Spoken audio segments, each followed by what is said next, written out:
सभी का एक बार फिर से क्लास में स्वागत है, अभिनंदन है।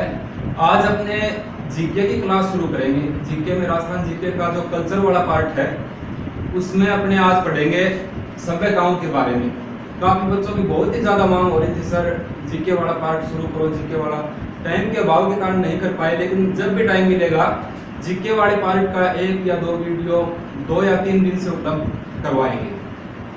तो आज की क्लास में अपने जीके वाला जो पार्ट है उसमें शुरू कर रहे हैं सभ्यता स्थल। सभ्यता स्थल शुरू करेंगे। राजस्थान में जो कल्चर वाला पार्ट है उसमें सभ्यता स्थल जो है वो शुरू करेंगे। अब सभ्यता स्थल पढ़ते हैं तो सबसे पहले सभ्यता को जानना जरूरी होता है। सभ्यता वास्तव में होती क्या है? सभ्यता जैसे नाम से स्पष्ट हो रहा है कि सभ्य का मतलब क्या होता है? जो अनुशासन में रहे, जो सही नियमों के अंतर्गत चलता हो, इसके अपने कुछ नियम हो, कुछ पहलू हो, वो होता है सभ्यता। उसी से ही बना है सभ्यता स्थल, सभ्यता स्थल। अब प्राचीन सभ्यताओं की अगर बात करें तो प्राचीन काल में जो सभ्यता हुई है, जैसे कालीबंगा है, सिंधु घाटी सभ्यता, हड़प्पा सभ्यता, मोहनजोदड़ो है, पीढ़ीबंगा सभ्यता है, ये सभ्यताएं जो हैं उस समय की बात की जाए तो उस समय क्या था, लोगों का एक समूह बन गया और लोगों के उस समूह ने कुछ ऐसी जगह जाकर के रहना प्रारंभ कर दिया, जैसे कोई नदियों के किनारे जाकर के इकट्ठा हो गए, वहां समूह में रहने लग गए। उनके अपने रीति रिवाज हो गए, उनका अपना रहन सहन हो गया, अपना कल्चर हो गया, उनका पहनावा अपना हो गया, उनका खान पान का तरीका जो है वो अपने हिसाब से रहने लगे। जीवन यापन करने के लिए भी जैसे पशुपालन है या कृषि पर निर्भर रहने लगे, या कोई मछली उत्पादन है, या कोई छोटा मोटा व्यापारिक धंधा शुरू कर दिया। इन सभी समूह को मिलाकर सभ्यता कहा जाता था। यानी लोग समूह में रहने लगे, अपने हिसाब से जीवन यापन करने लगे। वो उस समय की सभ्यता होती थी। इस सभ्यता के नष्ट होने के पीछे कई कारण हो सकते हैं, जैसे कोई संक्रामक रोग के कारण या कोई प्राकृतिक आपदाओं के कारण सभ्यताएं जो हैं वो नष्ट हो गई, या फिर कोई अकाल पड़ा है, या कोई भूकंप वगैरह आया है, जिनके कारण ये सभ्यताएं जो हैं वो विलुप्त हो गई। इनमें अपने आता है सबसे पहले कालीबंगा सभ्यता। कालीबंगा सभ्यता, इसको सभी जानते हैं, कहां पर है, कौन सी नदी के किनारे है। अब सभ्यताओं के संदर्भ में एक बात आप सोचो, मैं बताता हूं आप लोगों को।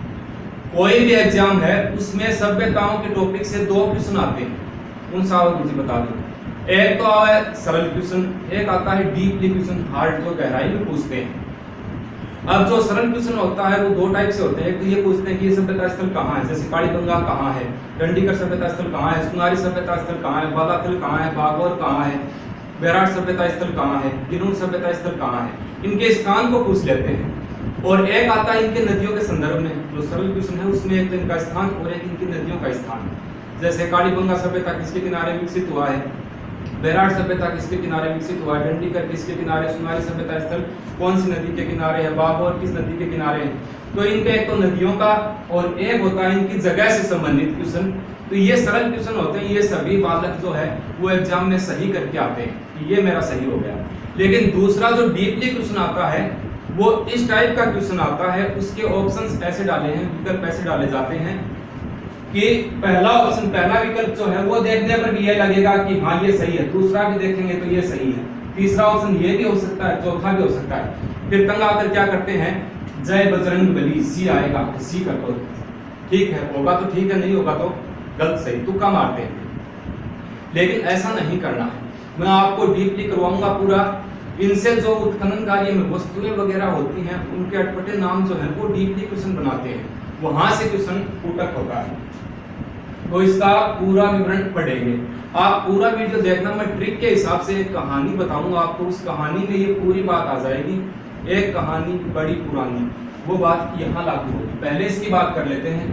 कालीबंगा सभ्यता सबको पता है, हनुमानगढ़ जिले में है और किस नदी के तट पर विकसित हुआ है, घग्गर नदी के तट पर विकसित हुआ है। इस बात को बच्चा बच्चा जानता है और ये परीक्षा में नहीं पूछेंगे तो भी अगले नोट है। कालीबंगा सभ्यता हनुमानगढ़ में है, घग्गर नदी के तट पर विकसित हुआ है ये स्थल। अब कालीबंगा सभ्यता जो है, कालीबंगा का अर्थ क्या होता है? कालीबंगा शब्द सिंधी भाषा का शब्द है, सिंधी भाषा का। सिंधी भाषा में इसको क्या कहते हैं, इसका अर्थ निकलता है काले रंग की चूड़ियां, काले रंग की चूड़ियां। वैसे बंग का अर्थ ना बंगा, बंगा वैसे कलाई को बोलते हैं पंजाबी भाषा में, और सिंधी भाषा में इसको काले रंग की चूड़ियां कहा जाता है। यही नाम क्यों पड़ा इसका, क्योंकि उस समय काली बंगा जो है वो पत्थर की चूड़ियों का, पत्थर की चूड़ियों का व्यापारिक केंद्र था, पत्थर की चूड़ियों का व्यापारिक केंद्र हुआ करता था, इसलिए इसको कालीबंगा सभ्यता नाम दिया गया है। आगे बात करें, कालीबंगा जो है वो सिंधु घाटी सभ्यता में, जानते हो आप सिंधु घाटी सभ्यता को, सिंधु घाटी सभ्यता में हड़प्पा, हड़प्पा व मोहनजोदड़ो के बाद, हड़प्पा व मोहनजोदड़ो के बाद तीसरी बड़ी राजधानी थी, तीसरी बड़ी राजधानी थी। मैं बता रहा था हार्ड क्वेश्चन कैसे आता है, कई बार क्वेश्चन सरल होता है लेकिन विकल्प जो है वो उसको हार्ड बना देते हैं। अब जैसे ये आ जाए कि सिंधु घाटी, निम्न में से सिंधु घाटी सभ्यता की तीसरी बड़ी राजधानी रही है, option A Harappa, option B Mohenjo-daro, option C Vanmali और ऑप्शन डी कालीबंगा। तो सिंधु घाटी सभ्यता की तीसरी बड़ी राजधानी कौन सी थी, कालीबंगा सभ्यता थी। अब अगर बात करें, आगे चलते हैं, कालीबंगा सभ्यता की खोज, खोज की बात कर लेते हैं। ये भी सभी जानते हैं 1951-52 आता है, वैसे 52 याद रख लेना आप। 1951-52 में अमलानंद घोष ने इसकी खोज की थी। किसने की थी, अमलानंद घोष ने इसकी खोज की थी, समझ गए। उत्खनन कार्य, उत्खनन कार्य, उत्खनन कार्य 1961 से 1969 तक किसने किया था, बीबी लाल, बीबी लाल व बीके खापर ने किया था। इसका उत्खनन कार्य किसने किया, बीबी लाल व बीके खापर ने किया था। ब्रज किशोर ठाकुर और बनवारी लाल, इन्होंने इसका उत्खनन कार्य किया था। अब इसके पश्चात बात करते हैं, कालीबंगा सभ्यता जो है, एक बार इसको देख लो, आगे जो चैप्टर बनेगा पूरा ट्रिक के हिसाब से करवाएंगे, तो अगले पृष्ठ पर इसको लेना पड़ेगा। देखो आज अपने राजस्थान के प्रमुख सभ्यता स्थल पढ़ रहे हैं। कालीबंगा सभ्यता हनुमानगढ़ जिले में पड़ता है, घग्गर नदी के किनारे विकसित हुआ है। उस समय घग्गर नहीं थी, उस समय क्या था, सरस्वती जो है, प्राचीन सरस्वती नदी, उसी के स्थान पर यह घग्गर नदी बहती है। इसको घग्गर नदी को सरस्वती की आत्मा भी कहा जाता है।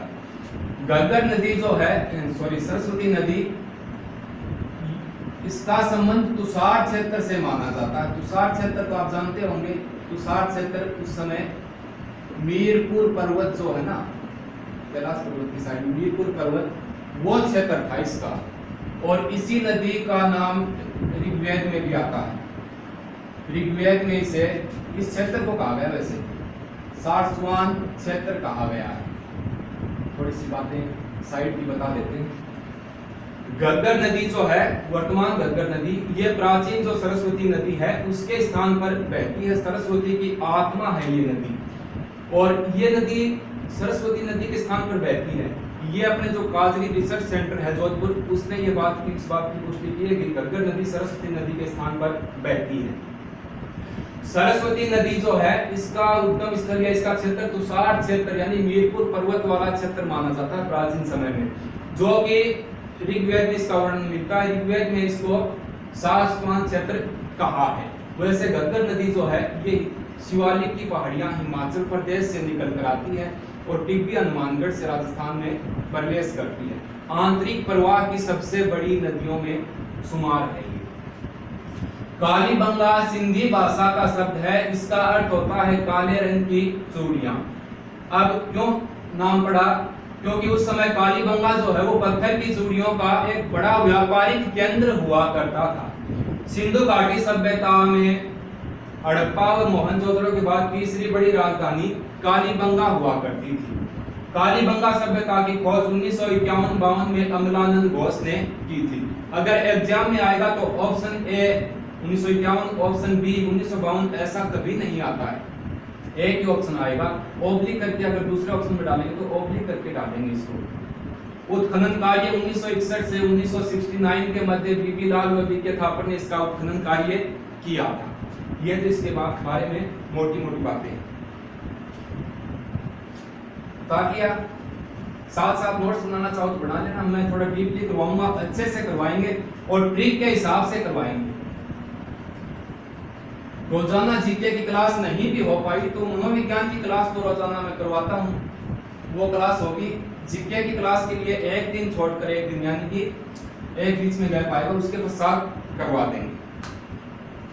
अब बात करते हैं आटम क्या मिले गुरुजीबा बताओ, यहां से क्या मिला है उसको एक कहानी के माध्यम से समझेंगे। ध्यान से पूरा वीडियो देखना, पूरा क्लियर हो जाएगा, क्लियर कट। कैसे होगा, एक तो थी काली और एक था बंगा, दो थी, ये लड़की थी और ये लड़का था, काली बंगा। एक कहानी बड़ी पुरानी भूल गई थी मैं दीवानी, एक फसाना बड़ा पुराना भूल गया था मैं दीवाना, वो बात है। अब इसको कैसे, अब देखो काली, थोड़ा सा ऊपर लिखना पड़ेगा। काली और बंगा की मैं आपको एक कहानी बना करके बताता हूँ। ये कहानी इन पे सेट भी होती है। इस प्रकार काली और बंगा जो है वो की एक कहानी के रूप में इसको पढ़ेंगे। अब देखो काली और बंगा दोनों लड़का लड़की थे, ये कहाँ गए, ये जाते हैं खेत जोतने, खेत जोतने गए, खेत जोतने गए। उसके पश्चात क्या हुआ, क्या जोतने गए खेत में, क्या उगाने के लिए गए, गेहूं व जौ एक साथ उगाएंगे, बोलो गेहूं व जौ, और थोड़े से ले गए सरसों। काली और बंगा खेत में जाते हैं गेहूं व जौ उगाने के लिए, दोनों गए। अचानक क्या हुआ, भूकंप के झटके आ गए, भूकंप के झटके आए और दोनों घबरा गए। काली और बंगा दोनों डर गए कि भूकंप आ गया, अब क्या करें। तो काली ने कहा भाग बंगा, तू किधर से भागे, तो उसने कहा कि सीधा भाग, यानी कि सेंधव लिखी आएगी, सीधा भाग। तो बंगा ने कहा नहीं, दाएं से बाएं, दाएं से बाएं भागते हैं। भाई भूकंप आ गया, किस साइड भागे, तो काली ने कहा कि सीधा भाग, तो बंगा ने कहा नहीं, दाएं से बाएं भागते हैं।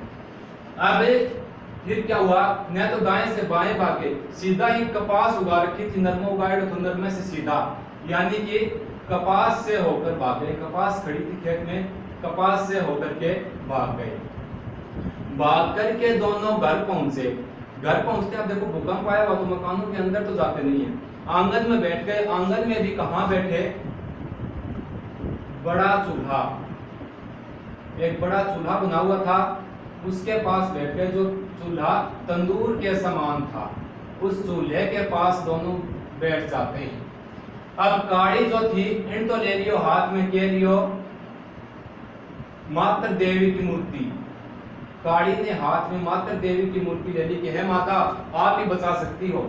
और बंगा ने हाथ में क्या लिया, बेलन पड़ा था चूल्हे के पास, बेलन ले लिया, उनकी बेलनाकार मोहरे प्राप्त करने पड़ेंगे।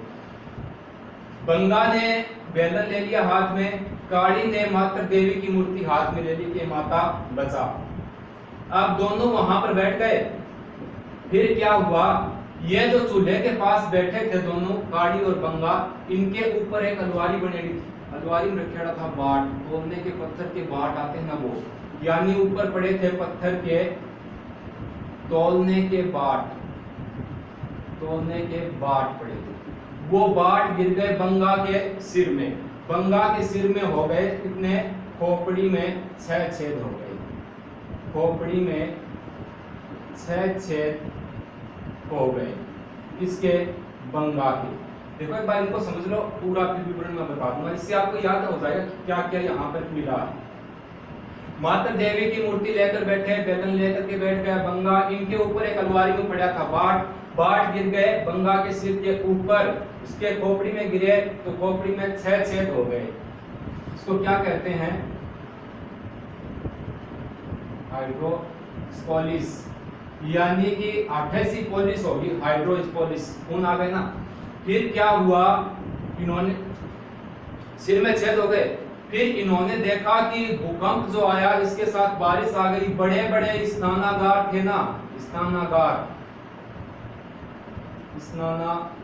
बने हुए थे, वो टूट गए, लकड़ी की नालियां भी टूट गई, लकड़ी की नालियां टूट गई हैं।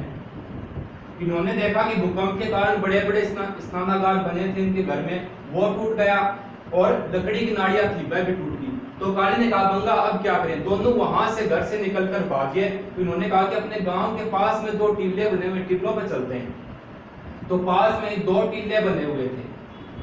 2 टीले कौन कौन से थे, काली तो बैठ गई छोटे टीले पर, छोटे टीले पर बैठ गई। छोटे टीले का नाम क्या था, छोटे टीले का नाम था गड्डी, काली तो बैठ गई गड्डी पर। और दूसरा जो बड़ा टीला था उसका नाम क्या था, उस पे बैठ गया बंगा, उस टीले का नाम था नगर। दोनों वहां पर जाकर के बैठ जाते हैं। एक बार उन्हें साथ साथ समझो, काली और बंगा खेत जोतने गए, खेत में गया, सीधी बात, क्या उगाने के लिए गए, गेहूं है जो उगाने खातिर गया, साथ ले गया सरसों। दोनों खेत में पहुंचे, भूकंप आ गया। भूकंप आया तो क्या हुआ, काली बोली भाग, इधर से भागे, सीधा भागे। उसने कहा दाएं से बाएं भागते हैं। फिर दोनों कपास से होकर के भाग लिए और अपने घर पहुंच गए। घर में कहां पर आके बैठे, घर आके बैठा बड़े चूल्हे के पास जो कि तंदूर के समान था। काली ने तो हाथ में माता देवी की मूर्ति ले ली और बंगा ने बेलन लेकर के बैठ जाते हैं। ऊपर अलवारी में बाट पड़े थे, पत्थर के तोड़ने के बाट, वो गिर गए बंगा के सिर में। बंगा के सिर में यानी कि खोपड़ी में छेद हो गए, इसे हाइड्रोस्पोलिस कहा जाता है। फिर इन्होंने देखा कि इतना ज्यादा भूकंप आया कि स्नानागार भी टूट गए, लकड़ी की नालियां भी टूट गई, अब तो यहाँ रहना उचित नहीं है। फिर वहां से भी भाग जाते हैं। फिर कहाँ गए, 2 टीले थे, छोटे टीले पर गए, वहां पे गड्डी, इसको गड्डी कहा जाता है। बड़े टीले पे पहुंचे, नगर, यहाँ पहुंच गए। अब देखो यहाँ पर इनको क्या मिला, यहाँ पर भी इन्होंने मिट्टी में हाथ मारा तो काली जो थी उसको मिला मिट्टी का पैमाना, मिट्टी का पैमाना मिल गया। टीले के ऊपर बैठे हैं तो जाहिर सी बात है मिट्टी होगी, तो वहां पर मिट्टी का पैमाना मिल गया। अब बंगा बोल, काली बोली देखो मन के पास मिट्टी को पैमाना। बंगा ने कहा देख मैं भी ढूंढता हूँ। बंगा को मिला एक मुद्रा, मुद्रा मिल गई है, उस पे व्याघ्र का चित्र बना हुआ था। बोलिए देख लो पागो, टीले के ऊपर मिला। उसके पश्चात क्या हुआ, इसको एक और चीज मिली, एक सिक्का मिला, एक सिक्का, एक सिक्का जो मिला इसके ऊपर कुमार देवी का चित्र बना हुआ था। कुमार देवी का चित्र मिला, बना हुआ था। अब इसके पश्चात ये और देखने लगे, तब यहां से मिला एक कपड़े में बंधा हुआ उस्तरा, कपड़े में बंधा हुआ उस्तरा, सेविंग करने वाला होता ना, कटिंग करने वाला, वो कपड़े में बंधा हुआ उस्तरा मिला। उन्हें समझो जब ये बाघ के टीले पर जा पहुंचे ना, तो एक छोटा टीला था उसको गड्डी कहते हैं, बड़े टीले का नाम नगर था। वहां पर दोनों बच्चे जाकर बैठ गए। अब बच्चे मिट्टी में हाथ मारा तो एक गाड़ी जो थी उसको मिला मिट्टी का पैमाना है, देख मिट्टी का पैमाना बना हुआ, नापने का पैमाना है। तो बंगा ने देखा, बंगा ने खोजना शुरू किया, उसको मिला एक मुद्रा मिली जिसपे व्याघ्र का चित्र था, एक सिक्का मिला जिसपे कुमार देवी का चित्र अंकित था, एक कपड़े में बंधा हुआ उस तरह प्राप्त हुआ। ये यहाँ पर जाकर के बैठ जाते हैं। अब इन्होंने क्या किया, टीले के ऊपर बैठे, टीले के ऊपर से सब कुछ दिखाई देता है। जैसे ये टीला है, टीले के ऊपर दोनों बैठे थे। यहाँ से इन्होंने देखा अपने नगर की तरफ, इनका नगर यहाँ था। इनकी जो नगरीय व्यवस्था जो थी ना वो टूट चुकी थी। यानी अपने नगर की तरफ देखा, जैसे ये इनका नगर है, ये इन्होंने नगर की तरफ देखा, इनकी नगरीय व्यवस्था खराब हो गई। इनके नगर की जो संपूर्ण सड़कें थी, संपूर्ण सड़कें, संपूर्ण सड़कों का जो जाल बिछा था वो टूट चुका है। इनकी जाल पद्धति कहा जाता है, मैं समझाऊंगा अभी पूरी बात आपको। संपूर्ण सड़कें टूट चुकी थी, नगरीय व्यवस्था ठप हो चुकी थी। इनकी जो कच्ची ईंटों की बस्ती थी, कच्ची ईंटों की बस्ती वो क्या हो गई, दीनहीन हो गई थी, दीनहीन हो गई। काड़ी ने कहा गंगा देख क्या हालत हुई अपने नगर की। दोनों टीले पर बैठे थे, टीले से एक टीले का नाम नगर था, एक का नाम गड्डी था। अब वहां से देखा देख अपने नगर की क्या हालत, यहाँ पर नगर की व्यवस्था खराब हो गई। अपनी जो संकोट सड़कें थी अच्छी खासी, वो जाल की तरह टूट गई, यानी जाल पट्टी या इसको ही ऑक्सफोर्ड पट्टी कहा जाता है। कच्ची ईंटों की बस्ती जो दीनहीन हो गई है। और क्या देखा इन्होंने, वहां से देखा कि जो अंडाकार कब्रें होती थी, अंडाकार कब्रें बनी हुई हैं, चिरायु कहते थे जिसे। उन्होंने कहा कि अंडाकार जो कब्रें थी वो भी बीच से चिर गई हैं भूकंप आने के कारण। ये सब बातें इसके अंदर है। अब देख सोचो गुरु जी अच्छी रामायण बताई, रामायण नहीं है। अब देखो आप, मैं समझाता हूँ आपको सामान्य भाषा में। काड़ी और बंगा दो थे, दोनों खेत जोतने के लिए गया, खेत में गए दोनों, दोनों क्या उगाने खातिर गया, गेहूं व जौ उगाने के लिए और सरसों उगाने के लिए गए। अब यहाँ इसको तो कहेंगे कि जुते हुए खेतों के प्रमाण मिले, जुते हुए खेतों के प्रमाण मिले हैं, समझ गए। इसको मिटा देता हूँ, ये तो हो गया जुते हुए खेतों के प्रमाण काड़ी बंगा से मिले हैं। अच्छे से लिख के समझा देते, मिले हैं या नहीं मिले हैं। काड़ी बंगा से क्या मिला है, जुते हुए खेतों के प्रमाण मिले हैं। गेहूं व जौ के साथ से जो है वो भी यहाँ से मिले हैं, गेहूं व जौ उगाने के साथ से। पहली बार कहाँ से मिले हैं, काड़ी बंगा से मिले हैं। काड़ी बंगा से ही भूकंप के अवशेष मिले हैं, भूकंप के अवशेष मिले हैं, समझ गए। काड़ी बंगा से सेंधव लिपि प्राप्त हुई है, सेंधव लिपि, सेंधव लिपि प्राप्त हुई है जो कि दाएं से बाएं लिखी जाती है, दाएं से बाएं लिखी जाती है। सेंधव लिपि कहां से प्राप्त हुई है, काड़ी बंगा से। ये वो चीजें हैं जो काड़ी बंगा से प्राप्त हुई हैं, वो बता रहा हूं आपको। जुते हुए खेतों के प्रमाण गेहूं व जौ के साथ से यहाँ से मिले हैं, सरसों के उगाने के पूछ ले तो भी कर देना। भूकंप के अवशेष यहाँ से मिले हैं, यहाँ से सेंधव लिपि प्राप्त हुई जो कि दाएं से बाईं ओर लिखी जाती है। यहाँ से कपास उगाने के साक्ष्य मिले हैं, कालीबंगा से कपास उगाने के साक्ष्य भी मिले हैं, समझ गए। यहाँ से बड़े चूल्हे प्राप्त हुए हैं, बड़े चूल्हे जो वर्तमान में तंदूर के समान थे। यहाँ से बड़े बड़े चूल्हे प्राप्त हुए हैं जो कि तंदूर के समान थे। अब इनसे क्या पता लगता है, इनसे पता लगता है कि संयुक्त परिवार प्रथा चलती थी, संयुक्त परिवार प्रथा।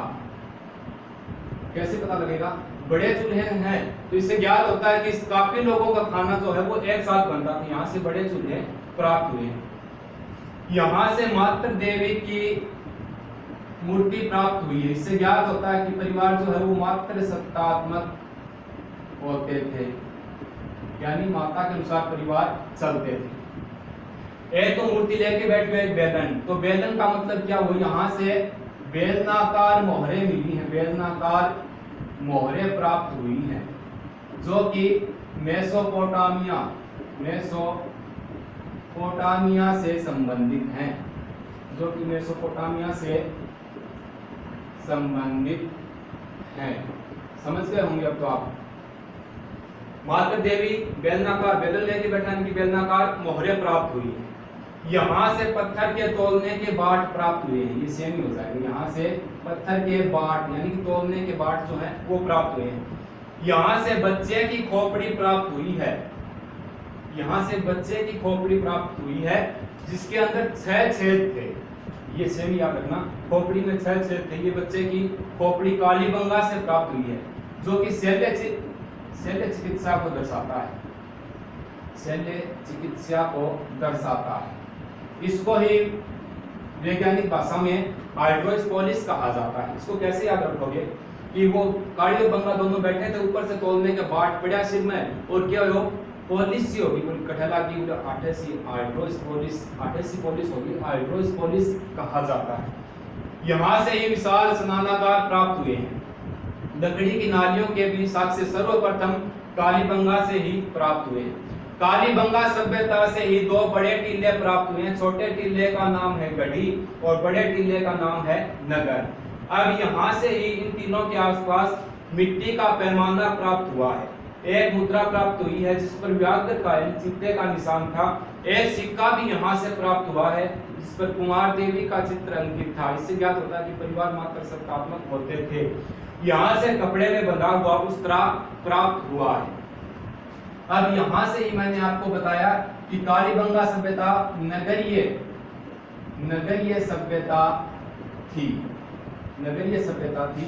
यहाँ से तांबे के औजार ज्यादा प्राप्त हुए तो ताम्र युगीन सभ्यता मानी जाती है। ताम्र युगीन सभ्यता इसको कहा जाता है। मैंने आपको कहानी में बताया ना कि नगर के ऊपर से देखा नगरीय व्यवस्था ठप हो चुकी थी। यहाँ की सड़कें समकोण होती थी। समकोण सड़कें जो कि आपस में काटती थी। समझ गए? यहां से ही अंडाकार मोहरे प्राप्त नहीं सॉरी अंडाकार कब्रें मिली हैं जिनको चिरायु कहा जाता था। चिरायु ये यहां से ही कलश भी प्राप्त हुए हैं। कलश व सवादान प्राप्त हुए हैं। यहां से ही 76 अग्निवेदिकाएं यानी कि हवन कुंड प्राप्त हुए हैं। यह सभी बातें जो हैं ये कालीबंगा से प्राप्त हुई है। एकदम आसान तरीके में याद करेंगे। काली और बंगा दो लड़का और लड़की थे। दोनों खेत जोतने के लिए कट गया, खेत में गया। क्या उगाने के लिए गए? गेहूं व जौ और कुछ सरसों उगाने के लिए गए। दोनों वहां पहुंचे तो क्या हुआ? भूकंप आ गया। भूकंप आया तो दोनों किधर भागे? बोला सीधा भागे, सैंधव लिपि। ये बोला दाएं से बाएं भागते हैं। फिर दोनों कहां से भागे? कपास से होके भाग गया। दोनों घर आके कट बैठा, चूल्हे के आके बैठ गया। चूल्हे के पास, जो कि बड़े चूल्हे थे तंदूर के समान, चूल्हे के पास आकर बैठ गए। काली ने हाथ में मातृ देवी की मूर्ति पकड़ ली और बंगा ने बेलन पड़ा था, बेलन उठा लिया। इनकी बेलनाकार मोहरे प्राप्त हुई। बेलनाकार मोहरे जो कि मेसोपोटामिया संबंधित है। फिर क्या हो? दोनों बैठा, ऊपर रखे था बाट पत्थर का। बाट ऊपर से गिरा और सिर में लग गया बंगा के। बंगे के सिर में हो गए खोपड़ी में 6 छेद, यानी कि बच्चे की खोपड़ी मिली जिससे में 6 छेद, जिसे हाइड्रोस्कोलिस कहा जाता है। एग्जाम ये पूछ ले कि छेद वाली खोपड़ी किस सभ्यता से मिली है? तो कालीबंगा से। अब दोनों वहां बैठे थे। इन्होंने देखा कि स्नानागार भी टूट गए, लकड़ी की नालियां भी टूट गई हैं। यानी स्नानागार प्राप्त हुए, विशाल स्नानागार और लकड़ी की नालियां कालीबंगा सभ्यता से प्राप्त हुई हैं। दोनों ने देखा कि ये टूट गया तो वहां से भागे और भाग के चल गया किले पे चल गए। एक किले का नाम गढ़ी, एक का नाम नगर था। दोनों वहां बैठे मिट्टी में हाथ मारने लग गए। मिट्टी में हाथ मारना के क्या मिलो? एक ने तो मिले मिट्टी को पैमाना बोल दे, बंगा मेरे को मिला मिट्टी का पैमाना। तो बंगा ने कहा मैं भी ढूंढता हूँ। उसने हाथ मारा तो क्या मिला? एक मुद्रा मिली। बोली ये देख एक मुद्रा है, इसके लिए चित्ते का व्याघ्र का निशान बना हुआ है और यो 1 रुपये और मिलो है। तो ऊपर कुमार देवी को चित्र है, यो देख, यानी कि मात्र सत्तात्मक परिवार थे। फिर उसने और ढूंढा, कपड़े में बंधा हुआ उस तरह मिला। उसको खोला, बंद दिया कि ये मिला है उस तरह। तो ये यहाँ पे इनको मिलते हैं। फिर उन्होंने देखा टीले के ऊपर से कि अपना नगर कितना अच्छा नगर था, यानी कि नगरीय सभ्यता, कितने अच्छे तांबे के औजार यहाँ पर मिलते। ताम्र युगीन सभ्यता है। अपनी सड़कें जो कि समकोण काटा करती थी वो टूट चुकी हैं। इनको जाल पत्ती कहा जाता है। जाल पत्ती, जाल पत्ती या ऑक्सफोर्ड पत्ती, ऑक्सफोर्ड पत्ती के नाम से जानते हैं। ये भी टूट चुकी हैं। अपने यहाँ पर देखो उस साइड में अंडाकार जो कब्रें बनी थी वो अंडाकार कब्रें बीच से चिर गई है, यानी कि अंडाकार कब्रों को चिरायु कहा जाता था। समझ गए? यहाँ से अपनी जो अग्नि वेदिकाएं थी ऊपर से देख रहे हैं काली और बंगा वो आपस में बातें करें। अग्नि वेदिकाएं जो है हवन कुंड वो भी भूकंप के कारण तहस नहस हो गए। ये सारी चीजें जो हैं वो कालीबंगा से मिली हुई है। कहानी के रूप में मैंने आपको बता दिया। खेत में गए, गेहूं में जो उगाने, भूकंप के झटके आ गए तो सीधा भागे, दाएं से बाएं भागे, फिर कपास से होके भागे, फिर घर पे आके बैठ गए तंदूर के चूल्हे के पास। मात्र देवी की मूर्ति सब आपको याद हो जाएगा। अब आगे चलते हैं, अच्छे से एक बार इसको समझ लें। अब इसके पश्चात इस सभ्यता की बात करें तो इस सभ्यता में जो अलग अलग इतिहासकार हैं उन्होंने अलग अलग बातें बताई हैं। भाई इसके जो विलुप्त होने के जो कारण है, जो रीजन है, या फिर इसके नष्ट होने के जो कारण है, उनको अलग अलग दर्शाया गया है। उनको देखते हैं, पानी मिटा देते हैं। अब देखो, डॉक्टर गोपीनाथ हैं, डॉक्टर गोपीनाथ, इन्होंने इस सभ्यता के विलुप्त होने या नष्ट होने का जो कारण बताया है, वो इन्होंने कहा है कि कच्छ का जो रण था, गुजरात वाले कच्छ के रण में,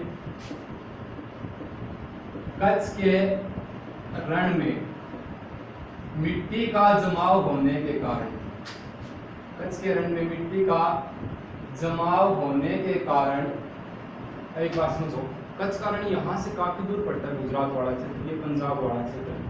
कच्छ के रण में मिट्टी का जमाव हो गया, वहां से फिर क्या, जो हवाएं आती थी वो अपने साथ नमी लेकर आती थी, और ये जो हनुमानगढ़ वाला एरिया था, यहाँ पर बरसात किया करती थी। अब वहां पर मिट्टी का जमाव होने के कारण वहां की जलवायु, जो हवा जो थी, वो गर्म हवा हो गई और अपने साथ मिट्टी के कण लाने शुरू कर दिए, यानी कि हवा में नमी थी वो समाप्त हो गई, और ये जो एरिया था, कालीबंगा सभ्यता जो विकसित हुई, इस एरिया में बारिश होना बंद हो जाती है।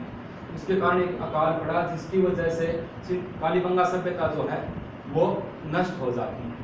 एक और अपने इतिहासकार हैं, उन्होंने इसके कारण बताया है कि कोई संक्रामक रोग के कारण,